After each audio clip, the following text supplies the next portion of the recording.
pendengar Klesi FM dimanapun Anda berada. Sekarang Anda mendengar acara Kata KJ membahas gagal ginjal pada anak.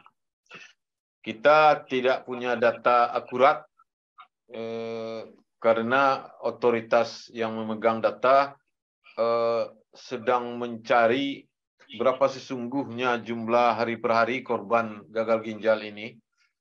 Tetapi berapapun ini adalah tragedi, jangan hanya berhenti pada statistik. Karena itu, karena ini korban anak-anak dalam masa depan oleh obat, jadi obat pembunuh dalam tanda kutip, dan itu sudah terbukti. Kita mau penegasan lebih dalam dari LBH. Ada enggak sikap bersama LBH se-Indonesia dan para penegak hukum, karena kepolisian katanya sedang juga mengusut. Bagaimana perkembangan terakhir yang Anda dengar, Indira Suryani? Jadi memang Bang KJ ini memang data-datanya masih verifikasi ya. Kalau nggak salah di Sumber itu saya lihat datanya ada 17 orang anak, lalu di beberapa monitoring ada tambahan menjadi 22 orang untuk Sumatera Barat. Dan ini masih berlangsung prosesnya, proses pendataan. Dan ada beberapa hal sebenarnya yang kami lihat terkait permasalahan ini. Satu yang paling terasa itu adalah soal lambat respon. Kenapa kami bilang seperti itu? Permasalahan ini kan mencuat pada Juli ya 2022, dan proses dari Juli sampai Oktober itu proses untuk menghentikan obat ya, diminta kemudian jangan menggunakan sirup tertentu, obat sirup tertentu itu kan baru di bulan Oktober begitu ya. Ada masa dari Juli ke Oktober itu prosesnya cukup berjalan agak lambat begitu, sehingga hal ini berlarut-larut gitu permasalahannya. Nah, memang di dalam yang kami lihat dalam situasi ini, dalam proses pembuktian pasti membutuhkan effort yang agak tinggi karena ini soal obat ya, dan kemudian dalam proses pembuktiannya pasti akan butuh scientific evidence atau pembuktian ilmiah, dan perlu langkah-langkah utama pemerintah sebenarnya untuk kemudian menstop dulu. Dan dalam yang kami lihat dalam proses penstopan penggunaan obat itu memang pemerintah kita agak lambat sehingga tidak bisa mengurangi dampaknya kepada publik gitu. Nah, hingga saat ini kita kan masih menunggu proses penegakan hukumnya, baik kemudian di mana letak kesalahannya, karena dalam permasalahan ini kan terkait baku mutu ya Bang KJ. Jadi etilen glikol atau etilen glikol ini dia melewati ambang batas baku mutu yang ditetapkan oleh BPOM gitu. Dan kami lihat kenapa hal ini terjadi padahal obat-obat ini punya izin edar ya. Tentu kemudian jadi pertanyaan, suatu obat yang sudah ada izin edarnya yang artinya sudah aman bagi kita konsumen, itu kan tidak menakutkan lagi ya gitu. Dan ternyata beberapa obat yang sudah ada izin edarnya yang ditetapkan oleh BPOM ternyata juga juga memberikan dampak yang negatif, bahkan juga tercerabut nyawa anak-anak kita. Dan itu sebenarnya sangat memberikan cultural shock terhadap kita ya sebagai konsumen dan juga masyarakat atas situasi ini. Dan oleh sebab itu memang kami menuntut pemerintah untuk menyelesaikan permasalahan ini dan dengan beberapa proses penegakan hukum ya, penegakan hukum pidana, administrasi dan sebagainya untuk kemudian memastikan pihak-pihak yang bertanggung jawab, pihak-pihak yang melakukan kesalahan, baik secara sengaja apapun kemudian secara yang mengabaikan pengawasan, diberikan pertanggungjawaban hukum terhadap mereka gitu, karena apa yang mereka lakukan itu tidak main-main dampaknya bagi kita semua begitu. Dan yang lebih mengerikan kan orang jadi tidak percaya obat, Bang Khairul Jazmi. Coba bayangkan. Nah, itu dia. Ini yang itu dia.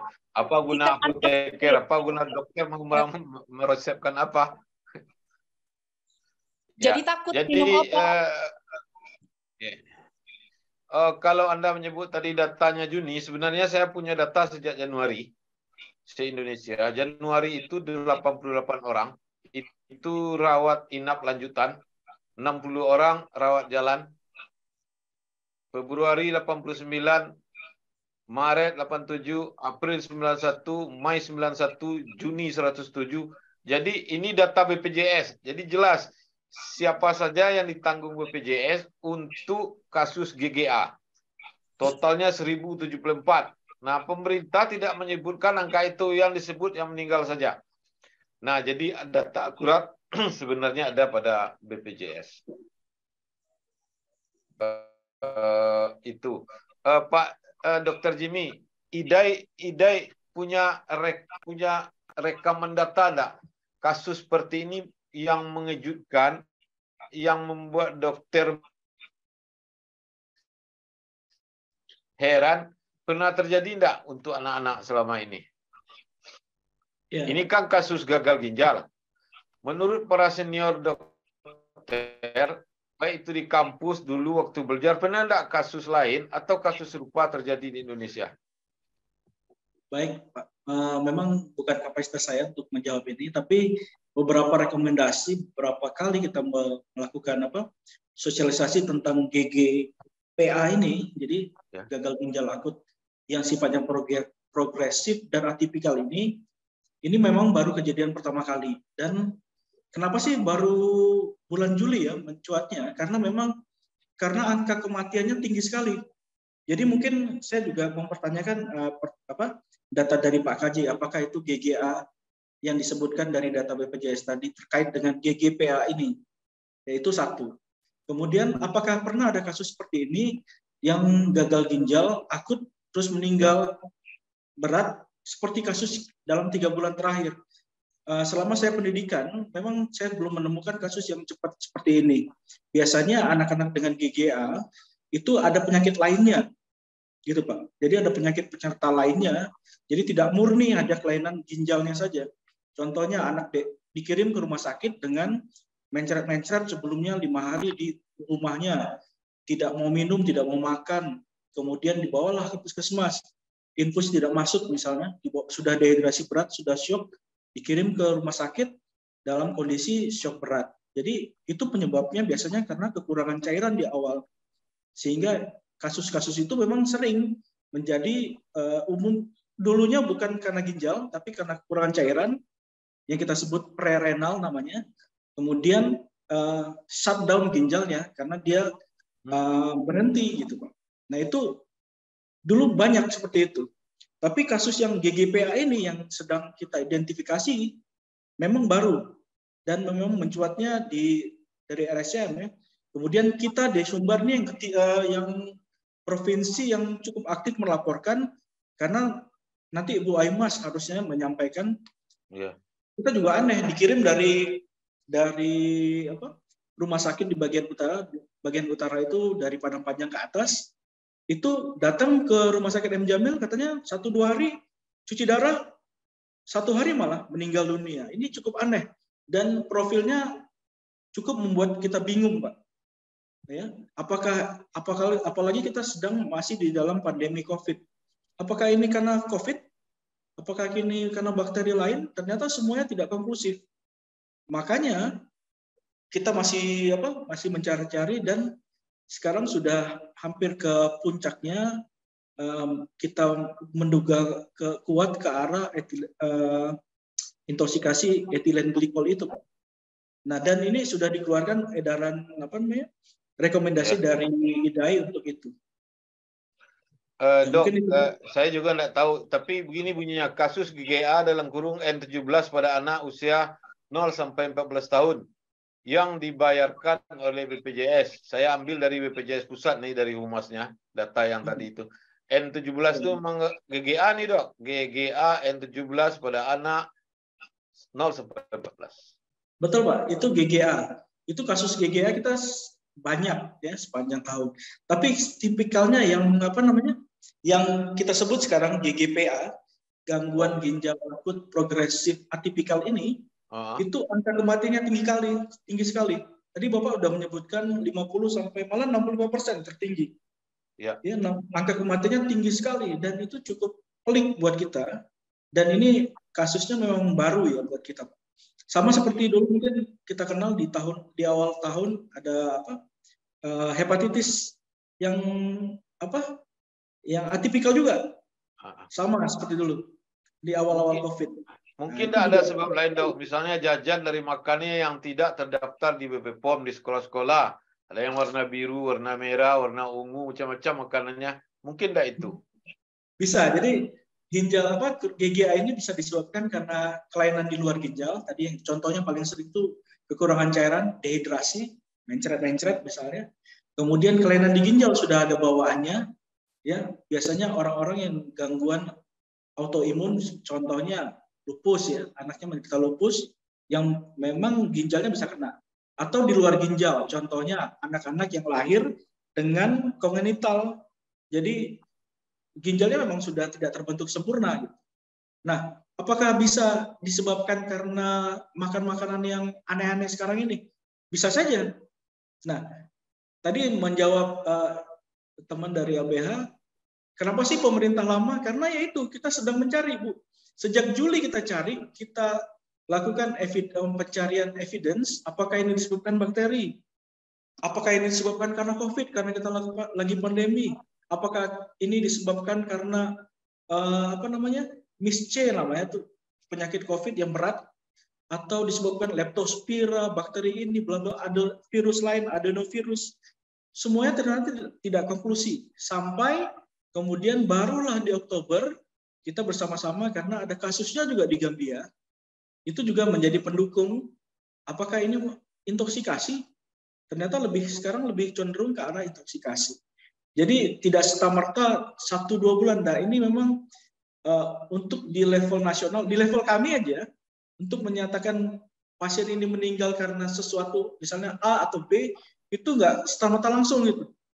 Jadi kalau memang ada pemeriksaan lebih lanjut, apakah itu intoksikasi, memang harus kita buktikan. Jadi nggak bisa segera. Memang kita nggak ada kemampuan untuk mendeteksi dalam cepat gitu, Pak. Makanya nih kesannya mungkin bagi LBH kesannya lambat, tapi sudah bergerak sejak lama. Ya, habis ilmu dokter oleh penyakit ini. Ya, kita terpaksa sabar. Mudah-mudahan yang sakit tidak bertambah dan yang sakit bisa kembali pulang. Tidak cuci darah dan segalanya macamnya. Jika dia meninggal, itu sudah maksimal takdir. Tapi kita berharap Indonesia jangan lagi kematian anak gara-gara obat. Kita karena ini obat ada kimianya, walaupun Ibu Risa adalah orang herbal, saya kira beliau juga tahu pengaruh kimia pada obat. Silakan, Bu. Oke, Pak. Terima kasih. Jadi mungkin saya cerita sedikit terkait dengan kenapa etilen glikol dan juga dietilen glikol ini bisa ada seperti itu ya dalam sediaan obat ataupun sirup, terutama untuk anak-anak. Jadi ceritanya sebenarnya etilen glikol dan juga dietilen glikol ini adalah dua bahan yang tidak sama sekali kita gunakan biasanya dalam industri farmasi untuk pencampuran obat-obatan gitu ya. Tapi ini merupakan suatu bentuk cemaran. Jadi kalau misalkan kita membeli obat dalam bentuk sediaan sirup, jadi isi dari sediaan sirup, misalkan sediaan sirup adalah sediaan sirup paracetamol, isinya ada zat aktif atau obatnya itu paracetamol, di mana paracetamol itu kan punya khasiatnya bisa menurunkan demam, kemudian mengatasi nyeri seperti itu, dan kita juga selain zat aktif atau zat obat itu, kita juga ada bahan campuran lainnya. Nah, bahan campuran lainnya ini sebenarnya beraneka ragam untuk fungsinya, Pak KJ. Jadi seperti misalkan kita ada bahan tambahannya itu untuk membantu kelarutan dari obatnya, kemudian mengentalkan sirup, memberi warna pada sirup, memberikan rasa dan juga aroma, dan banyak sekali fungsi lainnya. Nah, salah satu yang diduga, bahan yang diduga ada cemaran dari etilen glikol dan juga dietilen glikol adalah bahan untuk membantu kelarutan dari obat. Jadi obat itu misalkan paracetamol pada saat akan dibuat sirup ataupun obat apapun pada saat dibuat sediaan dalam bentuk cair seperti itu, dia memerlukan bantuan pelarut karena tidak hanya dicampur dengan air kemudian bisa larut. Ada banyak bahan obat yang perlu dicampurkan oleh bahan tertentu sehingga mudah untuk terlarut. Nah, contoh bahannya adalah ada gliserin, gliserol, kemudian propilen glikol, ada juga polietilen glikol. Nah, dari bahan-bahan ini yang tadi saya sebutkan, ada kemungkinan ini tercemar oleh etilen glikol dan juga dietilen glikol.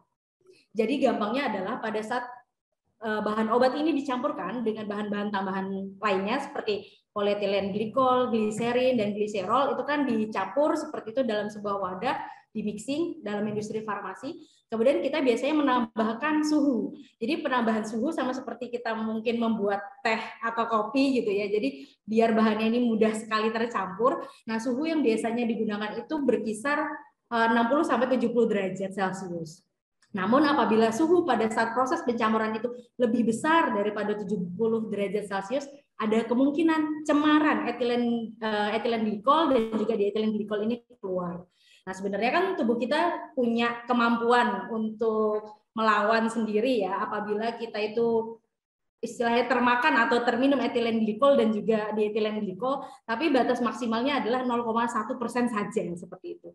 Cuman ada beberapa produk yang ternyata ini ada cemaran gitu. Cemarannya ini mungkin dari bahan pelarutnya tadi dan kadarnya lebih dari 0,1%, sehingga dari BPOM sebagai badan regulatori gitu ya, sebagai badan regulasi dia meminta untuk beberapa produk yang sudah terbukti itu diumumkan seperti itu. Sedangkan untuk produk-produk lain sediaan sirupnya itu masih